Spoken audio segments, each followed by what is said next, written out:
Hello, good morning, जोहार। समय हो चुका है सुबह से लेकर शाम तक की बड़ी खबरों को जानने का और उनसे अपडेट होने का।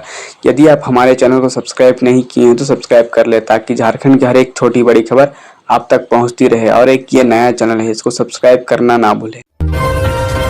झारखंड में होने वाली जेट परीक्षा के फॉर्म भरने के लिए छात्रों ने हो रहे परेशान। कई छात्र के पास अभी तक जाति निवासी या आय प्रमाण पत्र नहीं बन पाए हैं। इसी वजह से वे परीक्षा का फॉर्म नहीं भर पा रहे हैं।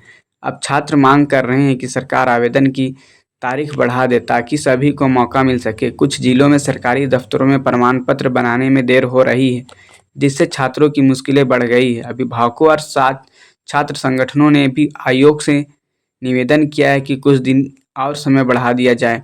अगर सरकार ने तारीख नहीं बढ़ाई तो बहुत से मेहनती बच्चे परीक्षा से बाहर हो जाएंगे।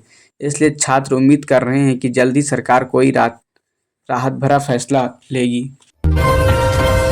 झारखंड में डायन और सम्मान हत्या के मामले में सबसे ज्यादा झारखंड में से एक चिंताजनक खबर आई है। साल 2023 की एनसीआरबी रिपोर्ट के मुताबिक झारखंड में डायन बताकर हत्या और सम्मान के नाम पर हत्या के सबसे ज्यादा मामले सामने आए हैं। ये मामले ज्यादातर गांव और दूर दराज के इलाके में हो रहे हैं, जहां अब भी लोग अंधविश्वास और पुरानी सोच से बाहर नहीं निकल पाए हैं। अक्सर महिलाएं इन घटनाओं की शिकार होती है। किसी बीमार व्यक्ति की मौत या झगड़े के बाद लोग किसी महिला को डायन कह देते हैं और फिर हिंसा कर देते हैं। राज्य सरकार ने ऐसे मामलों पर रोक लगाने के लिए कई अभियान चलाए हैं, लेकिन अब भी जागरूकता की बहुत ज़रूरत है। सामाजिक कार्यकर्ताओं का कहना है कि सिर्फ कानून से नहीं बल्कि लोगों की सोच बदलने से ही ये घटनाएं कम होगी। सरकार ने लोगों से अपील की है कि अंधविश्वास से दूर रहें और किसी पर झूठा आरोप ना लगाएं।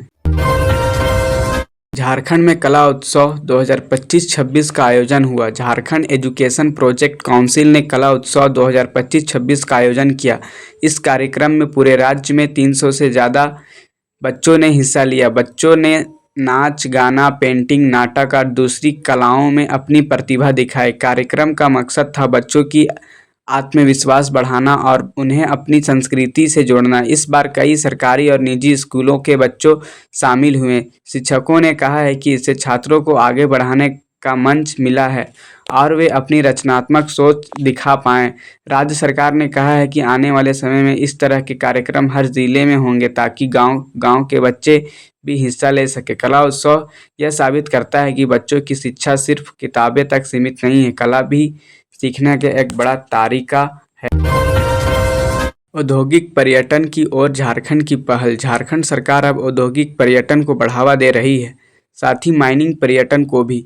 यानी लोग खदानों, बिजली संयंत्रों, स्टील फैक्ट्रियां आदि का प्रदर्शन देख सकेंगे। पर्यटन विभाग का मानना है कि इससे न सिर्फ पर्यटकों को जानने का मौका मिलेगा कि क्या काम होता है, बल्कि स्थानीय अर्थव्यवस्था को भी लाभ मिलेगा। उदाहरण लोग देख सकेंगे कि कोयले का खनन कैसे होता है, बिजली कैसे बनाई जाती है, वो पूरी प्रक्रिया। इससे छात्रों को शिक्षा का अनुभव मिलेगा और युवाओं में उद्योग की समझ बन सकेगी। सरकार ने कंपनियों से करार किए हैं कि ताकि यह मॉडल शुरू हो सके। अगर सफल हुआ तो यह कदम पर्यटन को और भी विविध बनाएगा। झारखंड में रन फॉर गजरज मैराथन का आयोजन। झारखंड वन विभाग ने आज दलमा पहाड़ी में मैराथन का आयोजन किया। इस मैराथन में करीब 16 किलोमीटर लंबी थी। इससे राज्य भर के सैकड़ों लोग शामिल हुए। इस कार्यक्रम का मुख्य उद्देश्य लोगों में हाथियों के संरक्षण और वन्य जीवों के प्रति जागरूकता फैलाना था। मैराथन में बच्चे, युवा, बुजुर्ग और वन प्रेमी सभी ने हिस्सा लिया। कुछ लोगों ने हाथियों की सुरक्षा के लिए संदेश लिखी हुई टी-शर्ट पहनकर भाग लिया। वन विभाग ने बताया है कि कार्यक्रम लोगों को वन संरक्षण के महत्व को समझाने के लिए आयोजन किया गया है। मुख्य अतिथि के रूप में वन मंत्री उपस्थित रहे और उन्होंने बताया है कि हाथियों का जीवन जंगल और मानव समाज के लिए बहुत महत्वपूर्ण है। उन्होंने कहा है कि जंगल में हाथियों के आवास की सुरक्षा करना हम सभी की जिम्मेदारी है। विजेताओं को पुरस्कार और प्रमाण पत्र भी दिए गए। कार्यक्रम में न सिर्फ दौड़ का मजा था, बल्कि लोगों को हाथियों और वन्यजीव के प्रति सम्मान और जागरूकता भी मिली। वन विभाग ने आने वाले समय में इस तरह के और कार्यक्रम आयोजित करने वाली योजना बनाई है।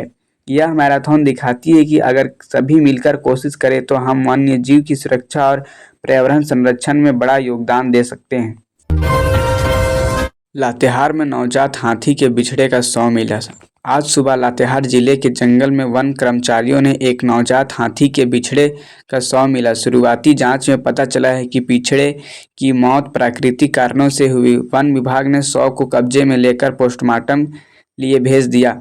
यह घटना वन्यजीव संरक्षण की चेतावनी की तरह है। वन विभाग ने स्थानीय लोगों से अपील की है कि वे जंगल में अकेले हाथियों के पास ना जाएं और उनका डिस्टर्ब ना करें। हालांकि जंगल में हाथियों की संख्या बढ़ रही है, फिर भी नवजात हाथियों की सुरक्षा के लिए विशेष ध्यान देने की जरूरत है। वन विभाग का कहना है कि ऐसी घटनाओं से हमें वन्य जीवों और मानव समुदाय के बीच तालमेल बनाए रखने की सीख मिलती है।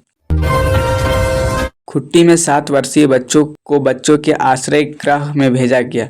खुट्टी जिले के आज एक 7 वर्षीय बच्चा सड़क पर भटकते हुए मिला। वह अपने माता पिता से अलग हो गया था। जिला प्रशासन ने बच्चों को तुरंत आश्रम गृह भेज दिया। अधिकारियों ने कहा है कि बच्चों की पहचान करने का प्रयास जारी है ताकि उसे परिवार से संपर्क किया जा सके। उन्होंने स्थानीय लोगों से अपील की है कि अगर किसी भी को भी बच्चे की परिवार के बारे में जानकारी है तो तुरंत प्रशासन को सूचित करें। यह घटना समाज में बच्चों की सुरक्षा और अहमियत को दर्शाती है। प्रशासन का कहना है कि ऐसे मामले में तेज कार्रवाई से बच्चों की सुरक्षित रखा जा सकता है। जमशेदपुर में हॉकी इंडिया सीनियर पुरुष चैंपियन 2025। जमशेदपुर में हॉकी इंडिया द्वारा आयोजित सीनियर पुरुष इंटर डिपार्टमेंट नेशनल चैंपियनशिप 2025 शुरू हुई। प्रतियोगिता में विभिन्न विभागों ने टीमों में भाग लिया और जोरदार मुकाबला हुआ। प्रतियोगिता में उत्कृष्ट प्रदर्शन करने वाले खिलाड़ियों को पुरस्कार और प्रमाण पत्र दिए गए। आयोजकों का कहना है कि इस तरह की प्रतिभागी खिलाड़ी को प्रोत्साहित करती है और राज्य से हॉकी के स्तर को ऊंचा करती है।